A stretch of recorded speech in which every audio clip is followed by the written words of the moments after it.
shot a video in Toronto with a guy named Chris Grismer and Chris Mills. They're the directors team, and let's see, there's a giant pink brain room, a therapist, and a little kid destroying, I think, a Tonka truck with 2 naked Barbie dolls. So basically, it's like every other video. Yeah. All right, fair enough. Now, Blink-182 also played Warped. You guys played Warped a couple times. We're going to see you guys this summer as well. Yes. Hopefully. Lots? Lots. Yeah. Are you going to be playing the entire tour or just a couple of legs? No, but we're gonna try to bust into the whole scene and take it over. So we should be We're good. on most of it. Yeah, I think Like- 3/4. 3/4 to like 5/8. Yeah, something like that. 5/8? 6/7. 6 to 7. Tell us about the making of the video and who came up with the idea and who did all the cool graphics. We spent. I'm sorry. Why are you apologizing? Because I just fumbled my own thought. That's there. okay. Why did you take this one, Justin? It happens. It happens. Well, Josh and I guess, yeah, we came up with the idea, and Hell yeah. a guy named Chris Grismer and another guy named Chris Mills directed that idea that we came up with, and Chris Mills did all the effects and all that such, and Chris Grismer did more the more traditional filming part of the video. This year we're getting to play a lot more of the West Coast dates than we've never played before, and it's a lot hotter on the West Coast. I think. he nailed it. Phoenix was brutally hot. I heard it was Mercury, basically. 110. I heard. Yeah. Multiple days over 100 degrees. Not fun. Yeah, I actually got a bloody nose From the heat? No, I from punched him. the yeah. Really dry. It was very dry. That's horrifying. Heat. That's what they like to say out there. We all read from time to time. I tend to hide in my bunk. It's nice to have a bus because I can usually read a lot there. Right now, I just finished a book by Shirley Jackson called "We Have Always Lived in the Castle." I read an interview by Charlie Kaufman, and he said that Shirley Jackson and Patricia Highsmith were 2 of his favorite writers. Patricia Highsmith wrote the Talented Mr. Ripley, that whole series, and I've only read the first book, but I think there's 4 or 5 in the series. 6, I'm informed, and much better than the movie. Although I did think that Jude Law was pretty good in the movie. Anyway, I'm getting carried away now. I'm a big fan of Elmore Leonard novels, pulp writer, Raymond Chandler. Dr. Seuss. Yeah, Dr. Seuss, Woody Allen. Whoa! I get excited when I talk about books, so I'm gonna stop right there. Ian Banks, Ian M. Banks, Russell Banks, a lot of Banks. I'm reading a great book by Tommy Lee called Tommyland. Yeah. We actually tried to direct a video together, and I stormed off after. I think they call it storming. But Storming? No. I don't think you stormed off. I think you I just sleeked off. Sleeked off. Sleeked off. Snaked off like a little slippery snake. Wow, that's cold, man.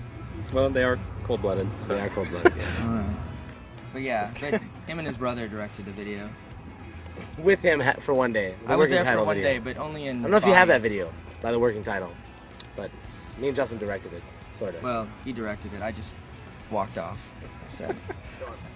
Stormed. Wow, that was useless. Yeah, that's about You could erase that. minute 45 of nothing. Mine would probably be a fan's mother's butt. That's Wow. weird. I remember I signed a car once, like an actual car. Like a I did big too. one. Yeah, we all did, I think. That was mine. Just a few days ago, we signed an actual condom. Not the wrapper, the actual condom. Thankfully, it wasn't used, though. Hopefully. Was it one of the minty fresh ones? Yeah, I tasted it. It didn't was taste it I was don't know. it was mini fresh, all right. Do you like random fans taking pictures of you, or does it distract you? I love people taking my picture at all times. Just like, cameras on me every moment of my life. What about you, Matt? Yeah. Doesn't distract me at all. I eat it up. Me, I could take it or leave it. I didn't really have a lot of photographs taken of me when I was younger, so I try to milk it for all it's worth now. Do you ever steal each other's clothes / makeup / groupies? Well, Aniko, we're what you call groupie repellent. They're not really into what we have to offer, so thankfully that doesn't really come into play. Clothes? No. No. I loaned a shirt to Tony once, I think.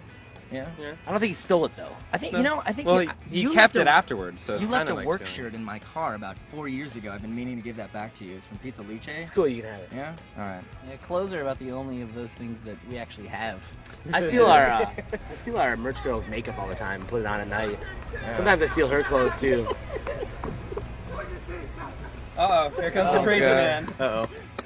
Hi. Hi, I help produce the record. My name is Mark Office, and I help produce the record.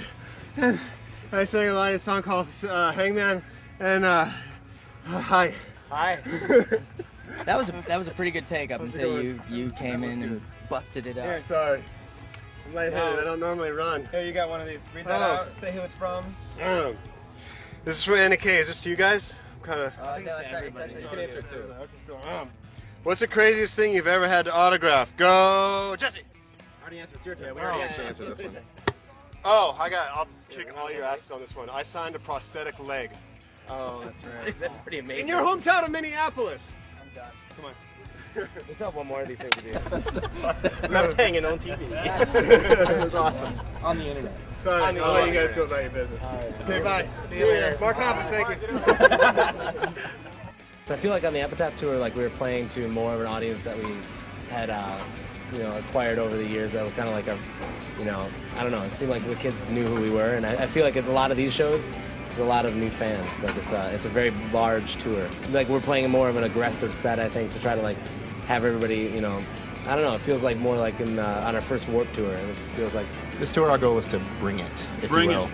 I think there's been talk of when you're around, but I'm not sure when. We're really busy all the way up to the end of this tour. Who decides? Everybody, collectively. Really? Or someone else, maybe. David decides. Oh, wow. This is going to be a great story because I rarely remember specifics, but somebody interviewed one of the members of the band and played them LG Fod, and the coolest compliment came back. He said, "Wow, this is what we were trying to do, but we just didn't quite get it," which I thought was like amazingly wild. That's great. Because I think, if anything, we were just ripping them off badly. My first cassette was the Pixies, Superosa. I actually remember I bought 2 cassettes with my own money. The first thing I went down to the music store, it was Dead Milkmen, Bucky Fellini, and Danzig 1. You guys are so much cooler than me. Well, I can about tap you all. You will top me even, I think. My first tape was Motley Crue, Girls, Girls, Girls. Oh, nice. Which is great for a 9-year-old. Good material. I don't know what the first tape I bought with my own money was, but I know that for one birthday, my dad bought me Night Ranger. I don't even know what the record was called. And Midnight Madness, probably. Probably. And then Beastie Boys' License to Ill. I remember buying. Ready? He's coming back already in the second question. Weird Al in 3D. Yeah, seriously, the first tape someone gave to me was Weird Al Polka Party. I think we've just been naming them for the time being, just whatever the choruses are. Okay. So they've been really long, but we could even cut them down to like a few words. Like, I think one was called Fell in Love Without You, but we might just cut that to Fell in Love, or maybe we'll just cut it to like Fell or Fair in. enough. Yeah. So Ooh, that's good. Go phonetic. Yeah. Just vowel sounds, consonants. Well, that was the actually album title we were going with, Go Phonetic. Oh, that's awesome. Yeah. Cool. A diphthong. Originally, some people came to us with like names of people, and then we kind of gave them names who we'd like to work with, and Rick was someone that I think all of us would always dreamed of working with. So we sent out some people that we really thought would be the most appropriate ones, and nobody got back to us. And then time went on, and then all of a sudden, out of nowhere, Adam and Eli called us, because basically Eli had worked on the Superman soundtrack thing that we did with us, and then Adam and him are friends, and they got together with the idea of working on a record, and we loved the idea. And since nothing else is going on, and it was an amazing idea, we were like, sweet, we'll do this, And then about a week later, Rick called and said he wanted to work on the record, and we were like, oh crap, because we want to do both. And so Adam and Eli were really awesome about it, and they were like, we'd be happy with whatever. And Rick said he wanted to do like 5 or 6 songs, so we're like, all right, well these guys will do the other songs. That's really, really fantastic. So how do you keep the sound consistent? We'll let you know. Yeah. It's a mixer. We just finished with Adam and Eli, and I think on Wednesday or Thursday, I don't know, like in a couple days, we start working with Rick. Have you met Rick yet? Yeah. Yes. Yeah. Cool. Yes. Yeah. He's very Very cool. soft-spoken. You worked with Hoppus on the second album. I know, isn't that weird? Was there any reason you decided not to include him on the third? well, we hate him now. Oh, yeah. We're done with him. See He's ya. dead to us. Pretty much. It's basically like, you know, when you're done with trash, you throw it out. Wow. Oh man. I'm sorry. I love him. I apologize.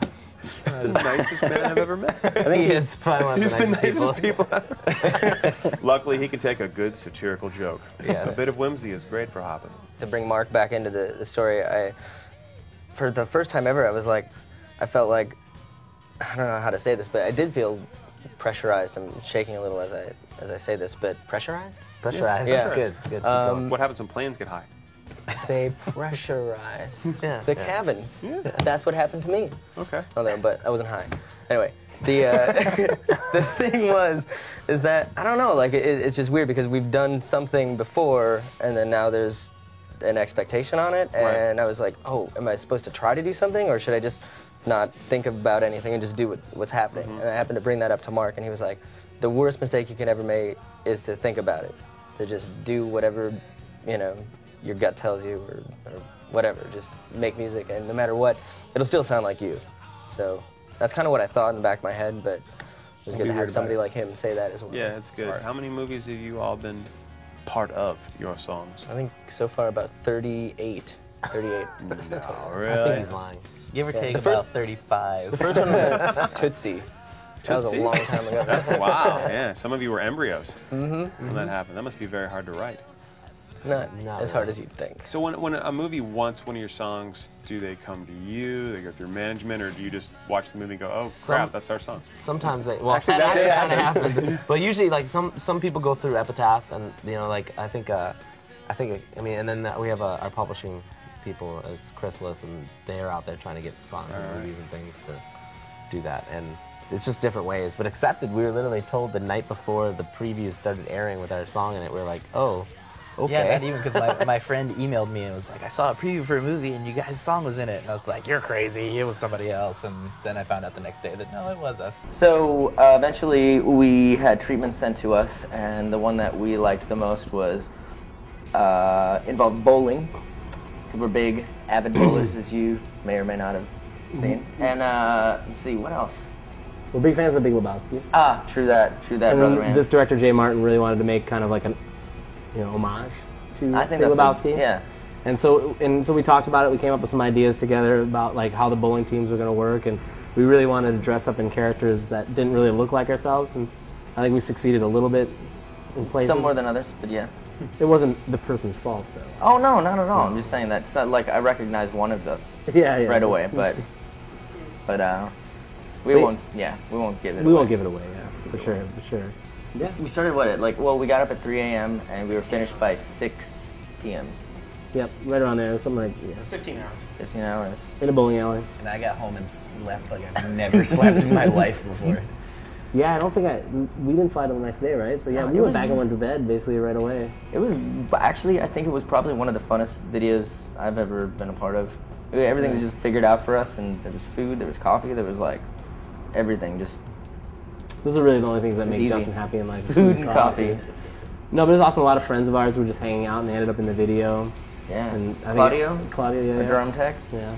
in the Even like video. I think even like the people doing the costumes and stuff ended up being background people. Mm-hmm. It was just a lot of fun. I spent about 3 hours in makeup. I think Jesse was pretty close behind and did a couple hours. At one point, I had 4 people putting a mustache on me, putting fake tattoos on me, and rubbing dirt all over my body. It was kind of a weird experience. A typical Tuesday. Typical Tuesday, yeah. And the woman doing it with the dirt was like, "I'm sorry, I just realized I'm just like rubbing your butt. Is that okay?" I was like, "It's great." I broke a zipper on my pants. True story. And so it was totally cool, but I'm just not used to like people being totally cool. that aggressive. But she was like, "Oh, come here," and then she just like reached down my pants to like put the what's it called, the thing they Safety pin? safety pin in there. You need a And safety pin in that area. And I was just like usually. a little okay, had that face going Sharp on. object. Sharp Yeah, object. and I'm like, oh, why does it have to be on the inside of the pants? But that way they won't see it. So it's kind of weird. How did you keep it under wraps? At first, we didn't let anybody have it. Yeah. I think Brett at Epitaph kind of kept it under lock and key, and then Literally, didn't he? The story I is think literally she kept it in a safe. Actually, a story of him, I believe, leaving his house or something and left it on his desk, turned around, drove back, took it off his desk, put it in the safe. So, Yeah. He was being super cautious. Even our personal copies were watermarked with our names. So Okay. We were very, very tight with it. It was awesome. Yeah. Was he Intimidating. Yeah. Yes, intimidating? yeah. Was he kind of a very pushing producer? Or was he more of an organic? No, it wasn't that. It was more just like, His that's Rico Kasich right yeah, there. yeah, That's yeah. weird. And I think he knows that you're thinking that, and So so he he kind of kinda- pushes it harder to make it a little like Oh, okay. make you feel weird on purpose. Yeah, he's got a very unusual sense of humor. Yeah. So, I don't know. But it was a great experience, I think. Oh, that's fun. Now, Justin, this was the first album you wrote completely sober. Yes. And now, did that have any effect on the lyrics at all? Yes, it's all extremely happy and positive. Not really though. No, I don't know. I mean, to be perfectly honest, when we were recording it too, like everything was really good and it was really weird. I didn't know exactly what I was, writing about. Well, I knew, but it seemed like I was very happy, for the most part. I was in a good relationship, I thought. But all the songs were really sad and about failed relationships, and I couldn't figure it out.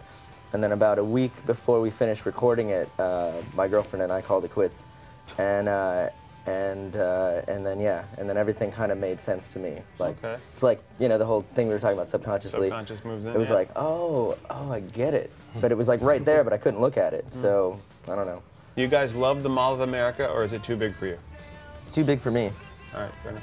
I end up there a little too often, Yeah, I think. we do. Because he and I aren't really from Minneapolis, so when we're in town, we're like, I don't really know what to do. The mall's right there. All right, mall again. Yeah. They have great stores like Al's Farm Toys. Yeah. I like to visit. I've never seen Al's Farm Toys. I actually went in Third it last time.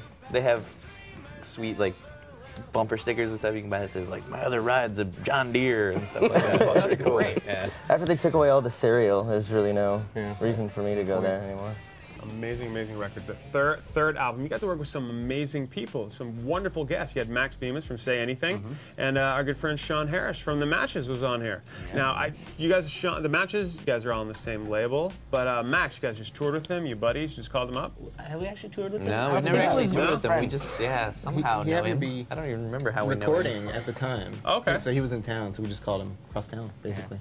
Now, when you write the song and you want to have a guest come on, do you have an idea? Do you say, it would be great if such and such could do it, but maybe we can get this person, or is it just, literally, hey, he's in town, let's drag him over I was here? kind of pushing Justin to make a part for him because I'm such a huge Say Anything fan, and Max was at a studio right next to ours, and so I was going over there, hey, Max, you want to sing on our record? And I was like, Justin, make a part for him. But I think, in all fairness, all the people, and also Rachel from Zoloft, the Rock and Roll Destroyer, sang there too. And we didn't really. It was kind of like they were gang vocals. So I don't know. I think in retrospect, it'd be great to do something where they're more featured, more prominent. But at the time, we were just trying stuff out.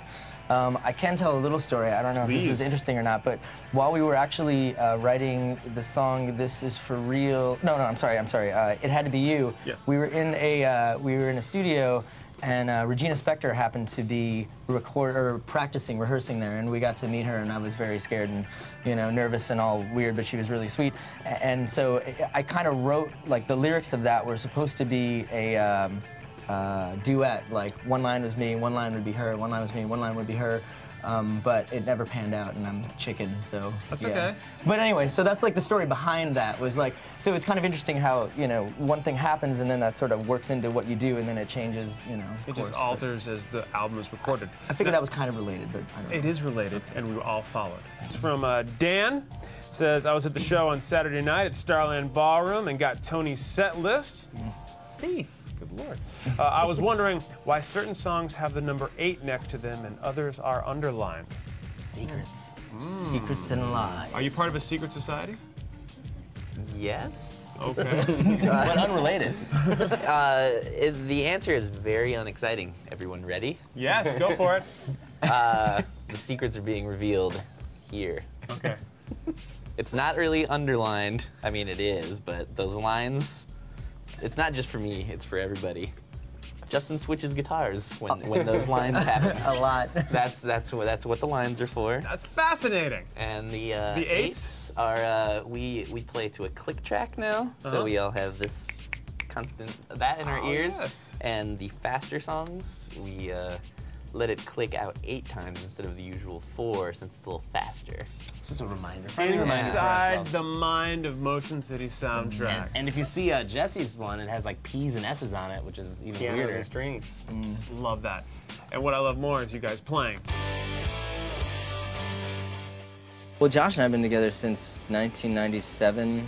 We've known each other since 1992 or 93. We went to different high schools and our bands played together a lot. And then in 97 we kind of started this band, and it took us about 5 years before we figured it out. And then in about 2002 is when Matt, Tony, and Jesse joined, and that's when we really became this band. So yeah, so for 8 years, hardcore, and for 5 years, floundering around. I mean, I'm still floundering, don't get me wrong. I met him, well, I finally got him to commit to trying to play music, because originally I had talked to him and he was like, yeah, he's like, no, I'm not really into doing music these days, I'm going to school for film. And I was like, all right. And then like a week later he called me, he's like, no, let's do this. And I was like, all right. But we got together and met at a coffee shop, and I gave him a bunch of records, and we just started practicing with a bunch of people, and it took us a long time to get these guys and everybody, the right group of members together. 2002? I joined 2002, and I was the last one to join. In 2001, the other 2 guys had to join. It was just a long process of getting the right group of people together, you know. Once Matt, once we had gotten Tony in the band, it was like, all right, this is totally happening. And then once Matt joined, it was like, all right, now we've got it figured out. It took a while. Motion City Soundtrack is on half of the Warped Tour, and this is day 3 that you're filming. So I think we're just starting to get into, dare I say, groove of things. Josh came out for a show, and then he was not here for the second show, and then he was out for today, and then he's gone for most of it. He may come back again, but he just wanted everybody to see the baby, to see Dot, before she grows up, because even in like a week or 2, she's totally different. And so, but other than that, I think that we've all kind of like, after 3 shows, we got it together. And by we, I mean me. I've got it together. Hopefully, to a certain degree where I won't have to spend as many hours worrying about the show ahead of time. But yes, here we are. It's always nice to see and hear people reacting to music that you play. Some days when it's so hot, like I'm amazed that, first of all, that people will come and stand in the heat for that long, and then the fact that they actually come and stand in the heat and jump around and whatever they do to the songs, and it just makes it fun to look out and see people having fun to what you're doing. I don't know. It's just, it's just a rock show with a bunch of bands on the road in the summer, and it's a lot of sweat. It's a lot of fun. Some days are really hot and really muggy and horrible, and some days are really fun and some of the best days ever. I mean, it's kind of like, they always say it's like summer camp for bands, and it really is, because it's not like you're in control of anything on the tour. You're kind of like, we're all just kind of passengers on the Warped Tour. It's the whole, don't know when you're going to play, you don't know how hot or cold it's going to be that day, you don't know if it's going to rain, it's just like, you're stuck, it is what it is. It's a lot of fun though, I don't know. When you're on stage playing, and then once the sun goes down, it's pretty much the most fun you can have. It's all the time in between that when you're sweating that makes it a little difficult. Today is day 3, and we're in Ventura, and the weather has been amazing so far, because normally it's just a sweat factory, and it's all about to change after today, because it's about 60-something degrees outside right now, and the next show is in Phoenix, and it's supposed to be about 110, so almost double the temperature for the next show, which sounds ridiculous, but true. So now, your new record, My Dinosaur Life, which is right here, I was very honored that you guys asked me to produce this, and I want to take a second to talk about what you thought my strengths and weaknesses were as a producer, but let's start with the strengths, and then weaknesses we'll get to if we have time before the break. Okay, sounds good. I'll be honest, I think, and this is very hard to articulate, but I'll try to do it quickly. I think your biggest strength as a producer is that you don't put this specific stamp on it, that's like, this is exactly how every band that I do is going to sound. What you do is you take a band and everything that they're good at, and you sort of bring that to the front, and then so it's basically there's no ego involved. I have no ego. It's your band. Yeah. And I just want to make you look beautiful. And so what I'm saying is that, that's what's amazing about you, is that it's all about the music, it's all about the band, And I feel like the bands that you've worked with, they've never sounded better. So Thank you very much. We're trying to mix it up. The idea came from watching Fugazi as youth. And just like it seemed like every show they just kind of would just stand there and make some noise and somebody would come in and then they'd pick a song, but we're not that good, so we have to kind of write it ahead of time, but each show is different.